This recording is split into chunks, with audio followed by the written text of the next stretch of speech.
আসসালামু আলাইকুম ওরহমতুল্লাহি ওয়াবারাকাতু। তাওবা করার সহজ নিয়ম। তাওবার মূল হলো লজ্জিত হওয়া। এমনকি সহিহ বুখারীর সর্বশ্রেষ্ঠ ব্যাখ্যা গ্রন্থ ফাতহুল বারিতে এসেছে, মাশায়েখগণ এও বলেছেন, ইয়াকফি ফি তাওবাতি তাহাক্কুকুন নাদামি।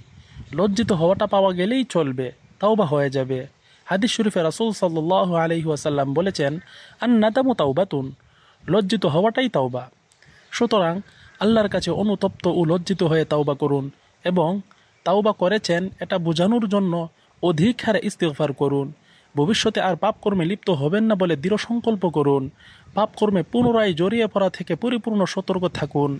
নেক কাজের প্রতি মনোযোগী হন এবং তাওবা করার সময় আল্লাহ তাআলার রহমতের আশা রাখুন। আল্লাহ ওয়ালাদের সুহবত গ্রহণ করুন। এতে নফস নিয়ন্ত্রণ করা এবং তাওবার উপর অটল থাকা সহজ হবে।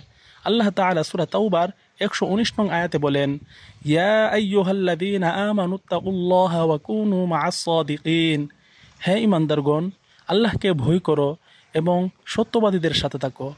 আল্লাহ তাআলা আমাদেরকে সঠিক নিয়মে তাওবা করার তৌফিক দান করুন এবং বেশি বেশি ইস্তিগফার করার তৌফিক দান করুন। আমিন।